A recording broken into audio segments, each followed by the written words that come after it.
Bonsoir à tous, ravi de vous retrouver en ce mercredi 23 avril. Toute l'actualité près de chez vous, invités, météo, découvertes, reportages, sport, spectacle, innovation, avec l'inauguration ce matin en présence du prince souverain du centre de transfusion sanguine et du service d'anatomopathologie au centre hospitalier Princesse Grace, le Belvédère, avec pour votre santé et votre confort la découverte d'une toute nouvelle maison du don du sang que nous décrira en détail dans un instant le docteur Mélanie Rinaudot-Gojou, chef de service du centre de transfusion sanguine. Le retour de deux grandes championnes à Monaco après un incroyable périple à pied, à vélo et à ski, une performance XXL de 54 jours entre Vienne et la Principauté pour les héroïnes de l'Alpine Quest. Vendredi soir, la 7e édition de Pousse la vie à l'Auditorium Régnier 3, avec son parrain historique à la baguette, Yvan Cassard, et un ambianceur de talent, François-Xavier Demaison, qui a accepté de jouer le rôle de maître de cérémonie pour la Fondation Chère à Denis Macario, la Fondation Flavien qui se bat pour lutter contre les cancers pédiatriques. La suite est la fin de la présentation de plusieurs de nos sculptures installées dans les différents quartiers de la Principauté. Direction ce soir, le Carré d'Or. Et puis rendez-vous enfin avec ceux qui font Monaco, avec une escale dans l'univers de la beauté. Après la messe pontificale célébrée hier soir à la cathédrale de Monaco, le prince Albert II a décrété que 3 jours de deuil national seront observés en Principauté de Monaco dès ce jeudi et ce jusqu'à samedi, jour des obsèques de sa sainteté, le pape François. Le prince souverain a également ordonné que les drapeaux soient mis en berne sur l'ensemble des bâtiments publics de la Principauté tout au long de cette semaine, et ce, jusqu'à la fin des obsèques, où se rendront le prince et la princesse, obsèques programmées à 10 h samedi et à vivre en direct sur notre antenne. Les bâtiments d'État resteront en outre éteints durant les 3 jours de deuil. Enfin, une minute de silence sera observée, on le rappelle, ce vendredi à 11 h et annoncée par une sirène invitant chacun à se recueillir. Les services publics, y compris les établissements scolaires, ainsi que le secteur privé de la Principauté, resteront, eux, en activité. Ce mercredi matin, le CHPG a inauguré son tout nouveau centre de transfusion en présence du souverain et de nombreuses personnalités de la Principauté.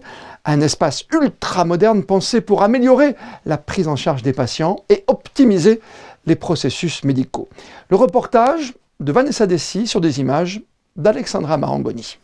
Le centre hospitalier Princesse Grace franchit une nouvelle étape en inaugurant un centre de transfusion moderne et ambitieux. Le Belvédère, implanté entre le bâtiment Tamaris et Louis II, s'étend sur 1300 m² et 5 niveaux. Conçu selon les dernières normes sanitaires, il centralise les dons et les analyses sur un même site. Ce nouveau bâtiment marque une étape dans la construction du nouvel hôpital, puisque ça fait partie des bâtiments qui ont été rendus nécessaires pour assurer les opérations tiroirs qui doivent se dérouler entre l'ancien et le nouvel hôpital.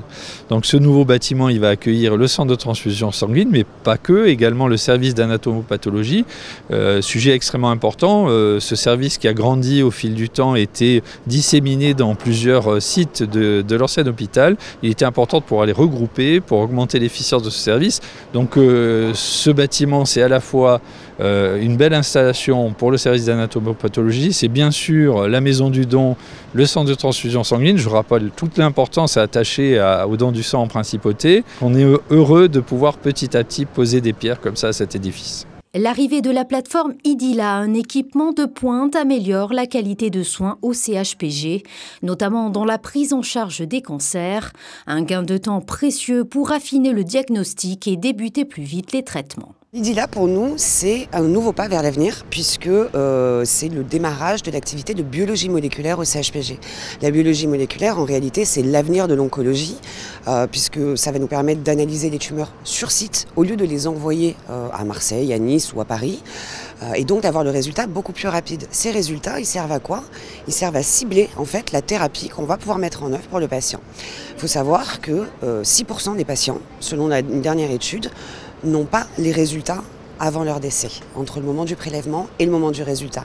On a aujourd'hui d'1 semaine à 1 mois de délai, on va passer à 3 heures.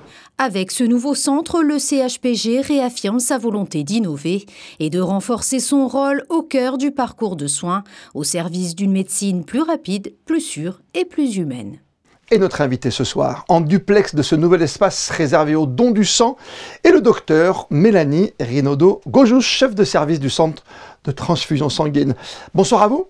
Bonsoir. Sans plus tarder, on va parler de cette nouvelle maison du don, ô combien importante en principauté pour nous tous. Tout à fait. Donc, nous avons le plaisir maintenant de vous accueillir dans notre nouvelle maison du don.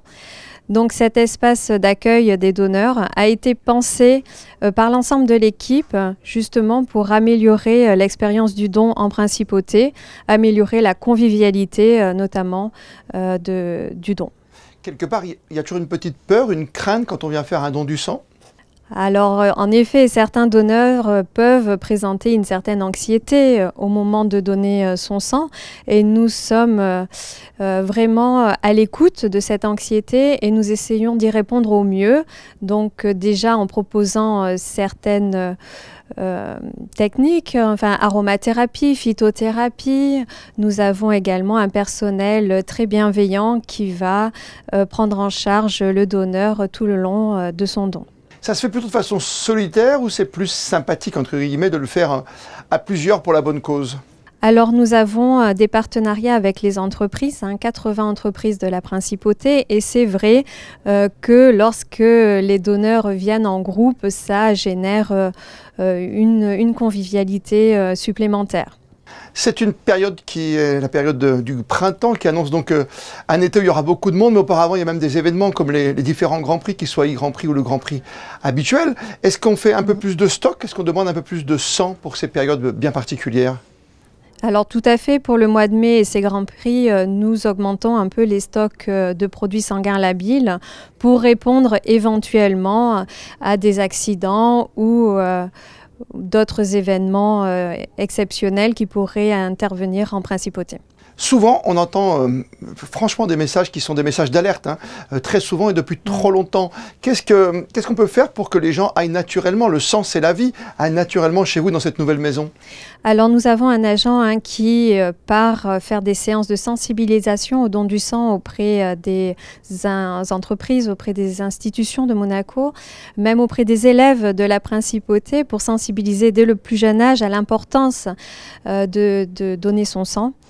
Après, je suis ouverte à toute suggestion pour encore améliorer cette sensibilisation auprès du public. Comme nous le faisons ce soir, bien sûr. Est-ce qu'il y a un âge pour venir chez vous pour faire une prise de sang? Est-ce qu'il faut être tout simplement majeur? Alors, il faut être majeur, il faut avoir au moins 18 ans et le don est possible jusqu'à 65 ans, voire 70 ans sur appréciation médicale et si ce n'est pas un premier don. D'accord, la limite c'est vraiment ça, c'est de 18 à 65 vous dites, hein? Voilà, et jusqu'à 70 ans sur appréciation médicale. Très bien. Il y a des gens qui ne peuvent pas donner leur sang. Est-ce que des gens ont des sangs un peu différents ou même un sang, j'allais dire, presque universel? Ça existe? Est-ce qu'il y a un sang un peu miraculeux aujourd'hui ou est-ce qu'on travaille sur un sang un peu synthétique peut-être aussi? Alors à ce jour, on n'arrive pas encore à créer artificiellement une poche de sang, donc on a toujours besoin de donneurs de sang. Nous avons besoin de tous les groupes sanguins. Bien entendu, le groupe O est le donneur universel, mais ça ne veut pas dire qu'il ne faut pas donner son sang si vous êtes de groupe A ou de groupe B ou de groupe AB, puisque nous avons besoin vraiment de tous les groupes sanguins. Donner son sang, il faut le faire environ tous les combien? Tous les 6 mois, tous les mois, tous les ans? Alors, c'est jusqu'à 4 fois maximum pour les femmes et jusqu'à 6 fois par an chez l'homme. Chez l'homme. Avec évidemment un confort différent, vous l'avez dit, avec cette aromathérapie. Il y a un moment où on se sent bien, on peut discuter avec vous. Et une fois qu'on l'a fait, on y revient plus facilement. Alors en effet, nous avons un taux de retour des donneurs qui est très important, donc des donneurs qui se fidélisent, qui reviennent régulièrement donner leur sang. Le plus dur, c'est le premier pas, c'est de venir une première fois au centre, et ce qui permet de démystifier aussi le don du sang. Et quand on comprend l'importance, évidemment, de donner son sang, on y retourne à chaque fois. Meilleures conditions, vous l'avez dit. Nouvel espace dédié au don du sang que vous nous présentez aujourd'hui sur Monaco Info. Il y a toujours un petit repas derrière, docteur, qui s'impose? Toujours une collation après le don du sang pour vous permettre de vous hydrater, de vous restaurer avant de retourner à votre vie quotidienne. Alors, ce que vous faites ce soir, évidemment, vous mettez tout le monde devant la télévision et vous repassez en rediffusion cet appel aux dons que nous faisons ensemble ce soir dans cette nouvelle Maison du Sang à Monaco. Merci. Et je vous en remercie. Merci d'avoir été avec nous en duplex, évidemment, de CHPG, du Centre Hospitalier Princesse Grace. Vous qui êtes chef de service du Centre de Transfusion Sanguine, je vous remercie, Dr Mélanie Rinaud-Dogojus. Merci à vous. La messe de la Saint-Georges, le saint patron des policiers monégasques, s'est tenue ce matin en l'église Sainte-Dévote en présence de Charlotte Casiraghi, marraine de la sûreté publique. Pendant 2 jours, le département des relations extérieures et de la coopération organise à l'hôtel Hermitage sa traditionnelle conférence diplomatique réunissant l'ensemble des ambassadeurs accrédités par la principauté de Monaco et présidée par Madame Isabelle Béraud-Amadei, ministre d'État par intérim et conseiller de gouvernement, ministre des Relations extérieures et de la coopération. 2 journées d'échange où plusieurs sujets sont abordés, comme la situation économique de la principauté, les nouveaux engagements environnementaux de Monaco et la participation de la principauté à l'exposition universelle Osaka Kansai 2025. L'association qui donne le sourire, les Smileys Monaco, était hier en déplacement à Cap d'Aille pour une collecte des nounours de l'amitié. Les fonds récoltés, grâce à ces petites peluches, permettront d'accompagner les enfants hospitalisés de la principauté.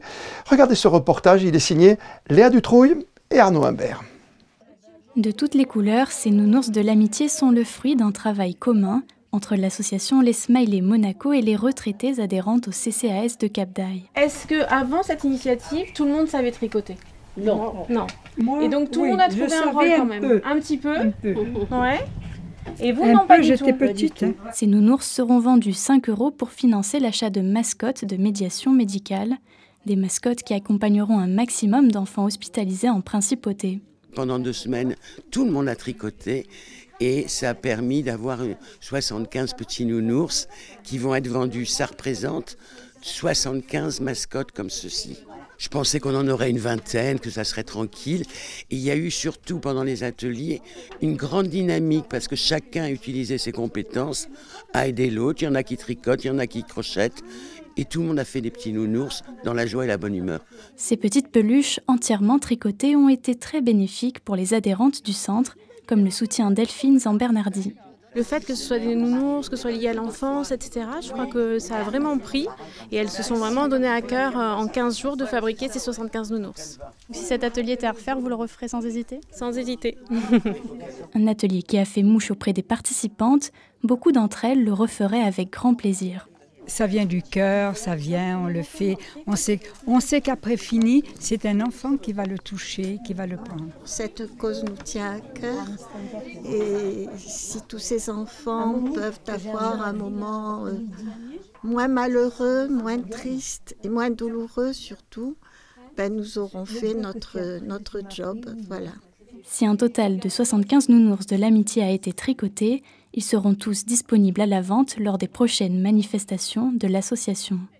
La 7e édition de l'association Pousse la vie, avec chaque année pour venir au soutien de la Fondation Flavien, la présentation d'un spectacle pensé en collaboration avec le parrain historique, le compositeur Yvan Cassard, accompagné ce vendredi soir du comédien François-Xavier Demaison, qui va animer cette soirée chère à Denis Macario, le président de la Fondation qui lutte depuis la mort de son fils contre les cancers pédiatriques. Un concert en forme de déclaration d'amour à tous les enfants qui se battent contre la maladie. Bonsoir Denis Macario. Bonsoir Christophe, bonsoir Monaco Info. La 7e édition de Pousse la vie au profit de votre fondation, la Fondation Flavien, bien sûr, qui lutte contre les cancers pédiatriques. Alors oui, le parrain historique sera là, Yvan Cassard et son piano et sa musique. Oui, il y aura un groupe et il y a aussi quand même quelqu'un qu'on aime beaucoup ici sur Monaco Info, François-Xavier Demaison. Comment s'est passée la rencontre pour justement que François accepte d'être le parrain de cette soirée, Denis Macario? La rencontre s'est faite grâce au Sérénissime de l'humour l'année dernière. J'ai pu demander à la team de MLP et qui m'a autorisé à aller voir FX dans les loges. J'ai passé un petit moment de bonheur puisque nous avons échangé et nous avons plein de points en commun. Nous avons commencé lui et moi dans la finance. Et puis je lui ai posé la question s'il souhaitait, après avoir raconté quelques petits mots sur mon histoire, savoir s'il souhaitait être le parrain d'une soirée animée et orchestrée avec Yvan Cassard pour les enfants, pour la recherche, pour la Fondation Flavien Et il m'a dit feu, je regarde mon calendrier, je vois que j'ai rien, feu, on y va. Ah ouais.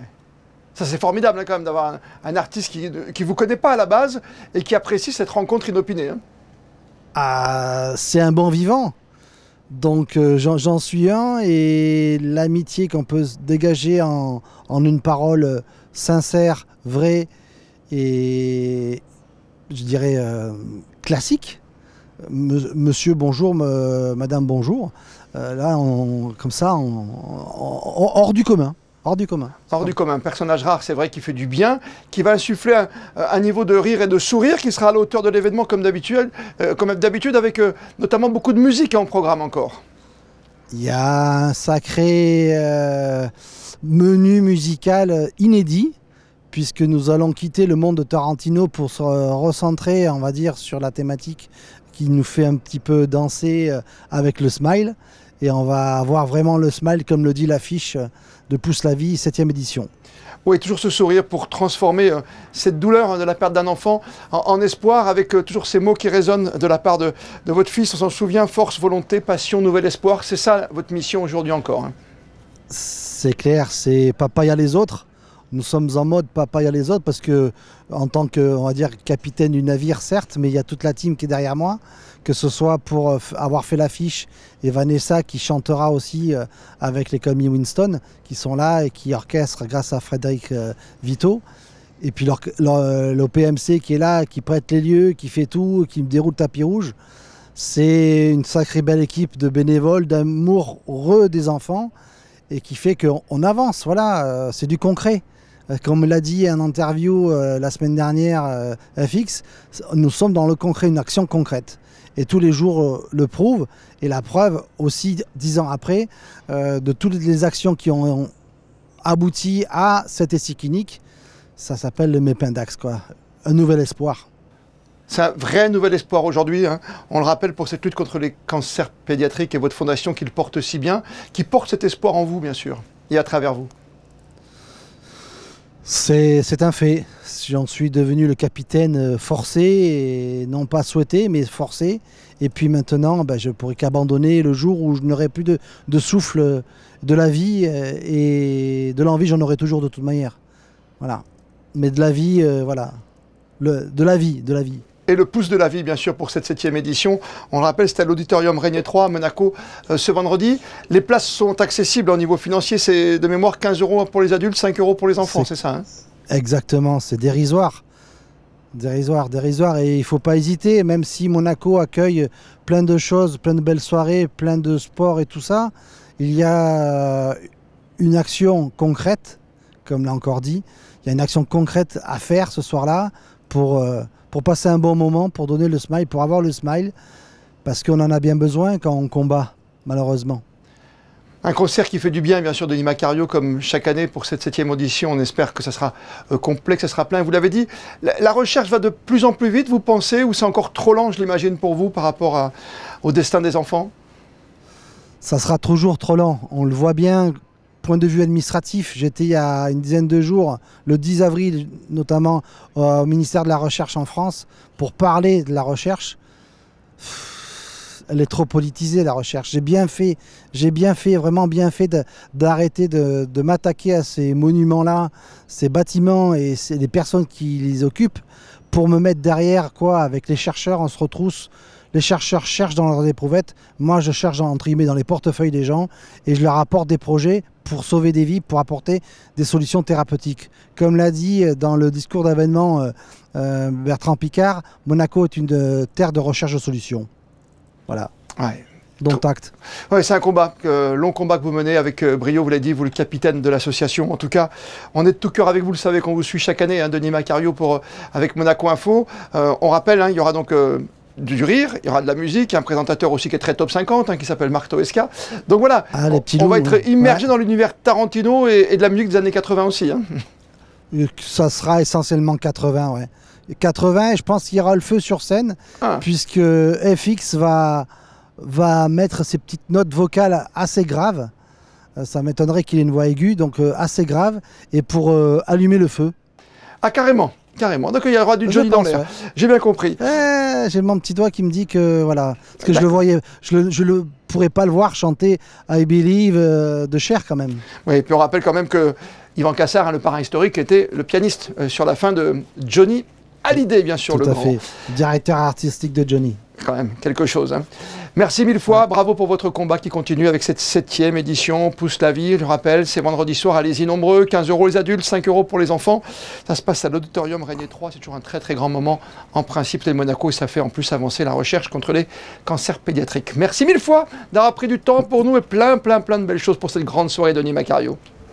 Merci, je compte sur vous vendredi soir. À Monaco, les bénévoles de la Société Saint-Vincent-de-Paul se mobilisent chaque mardi soir pour venir en aide aux plus démunis lors de maraudes à Roquebrune-Cap-Martin comme à Menton. Mais au-delà de cette présence sur le terrain, ils lancent également un appel pour soutenir leur épicerie solidaire essentielle à leur action. Écoutez le témoignage de l'un d'entre eux. Le samedi 26 avril, nous organisons une collecte dans la galerie commerciale de Carrefour où là, en principe, les gens sont très généreux et ça nous permet de remplir notre épicerie solidaire pour justement, parce que le mardi, nous avons également une épicerie solidaire pour les gens qui n'ont pas beaucoup de moyens. Donc tout ce qu'on va récolter le 26 avril servira à l'épicerie solidaire et aux maraudes. Et alors, comment les gens peuvent vous aider, ceux qui ont envie de vous soutenir ?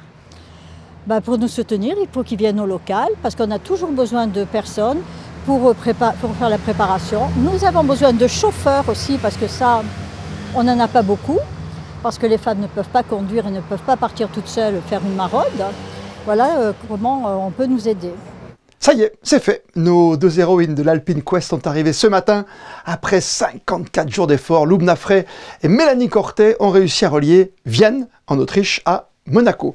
L'extraordinaire aventure humaine et sportive a commencé, on le rappelle, le 1er mars dernier, avec un parcours en vélo, à pied et même sur des skis. Alors retour sur cette arrivée pleine d'émotions à Monaco aujourd'hui, avec ces réactions recueillies par Marie Bonnet-Blanc et Lionel Bernardi. De l'Autriche à la Suisse, en passant par l'Italie et la France, ces femmes de 57 et 52 ans viennent de relever un véritable défi. Elles sont arrivées ce matin à Monaco, sur la plage du Larvoto, avec une seule idée, retrouver la Méditerranée. Alors il y a beaucoup de bonheur, de satisfaction d'être ici et d'être à Monaco. Moi je suis résidente monégasque, mais je pense qu'il y a aussi un peu de tristesse quand on arrive au bout d'un rêve et qu'on l'a réalisé.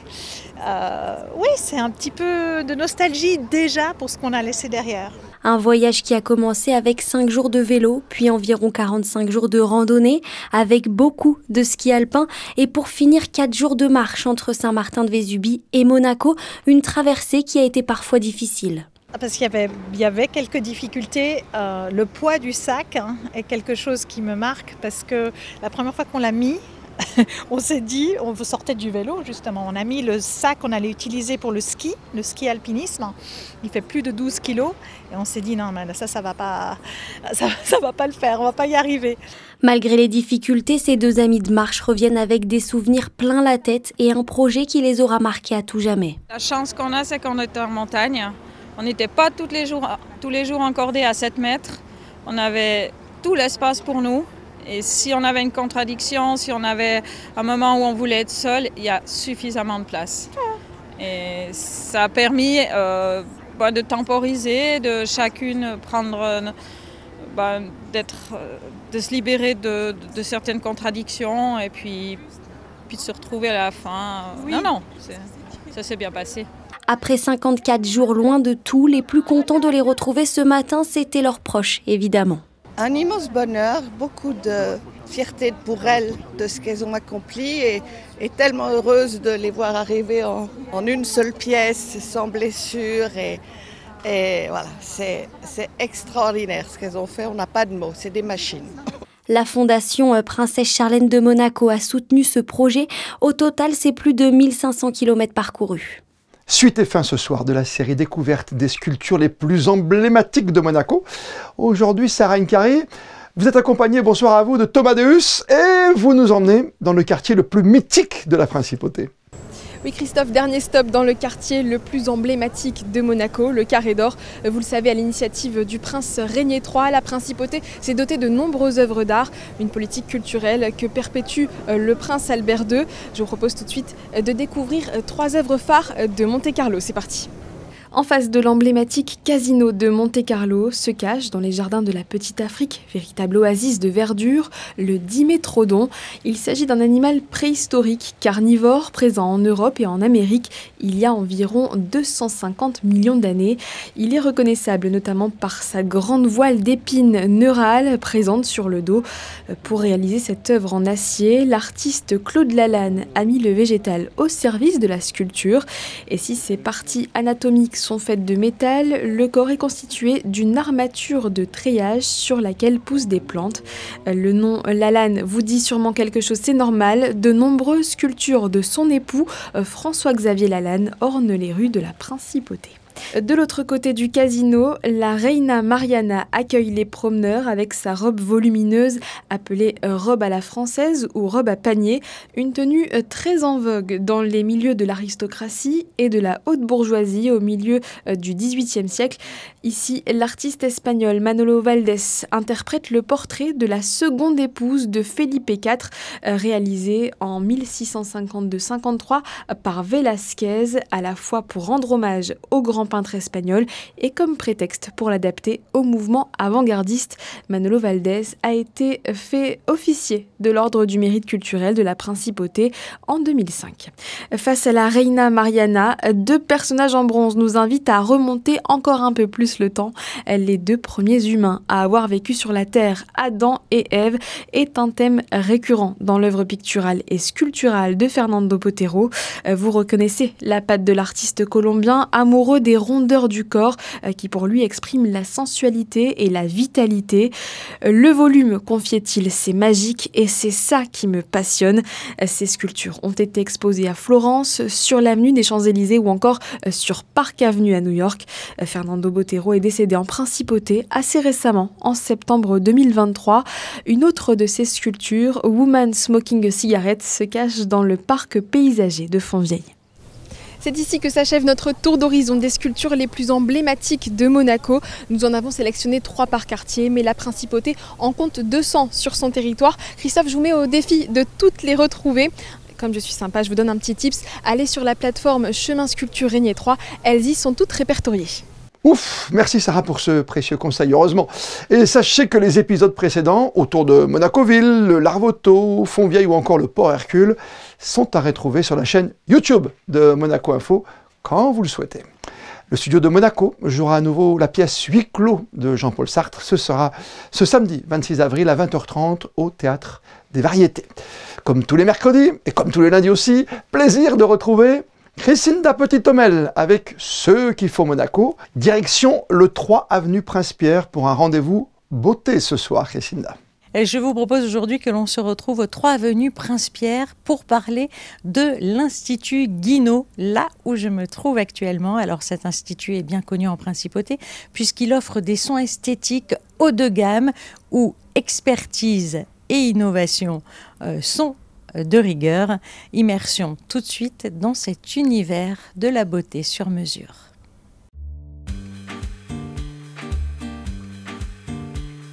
J'ai commencé par ouvrir celui-ci il y a maintenant 9 ans. Pourquoi ? Parce que j'étais employée donc dans des instituts à Monaco et que je voulais créer ma propre image, c'était mon histoire.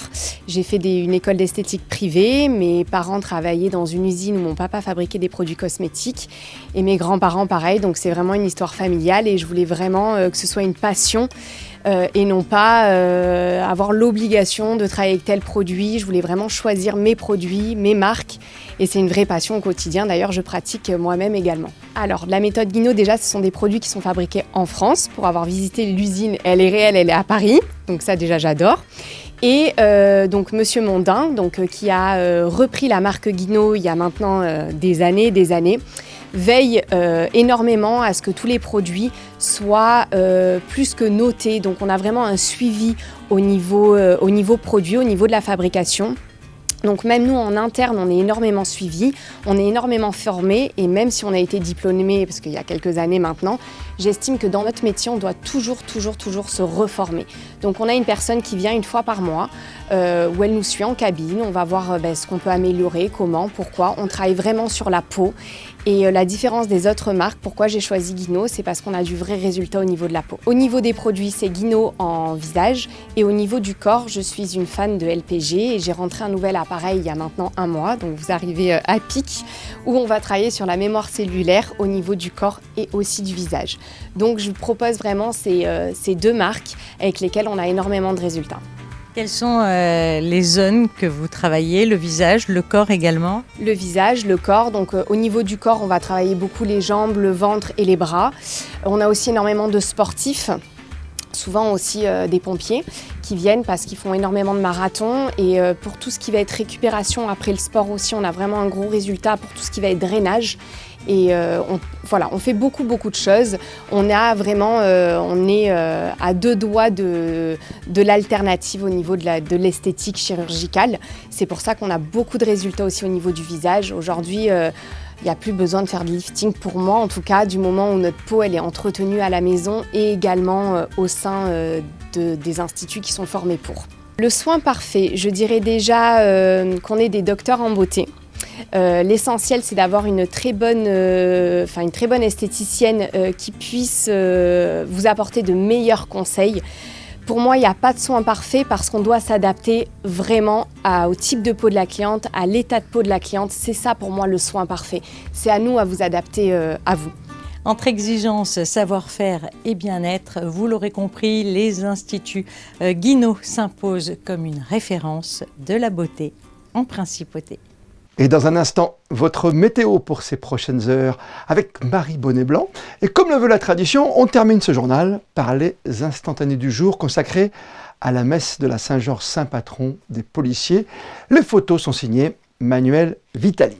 On se retrouve demain, 19 h, pour un tout nouveau journal. D'ici là, belle et bonne soirée à toutes et à tous. Et plus que jamais, vous le savez, vous êtes bien sur Monaco Info.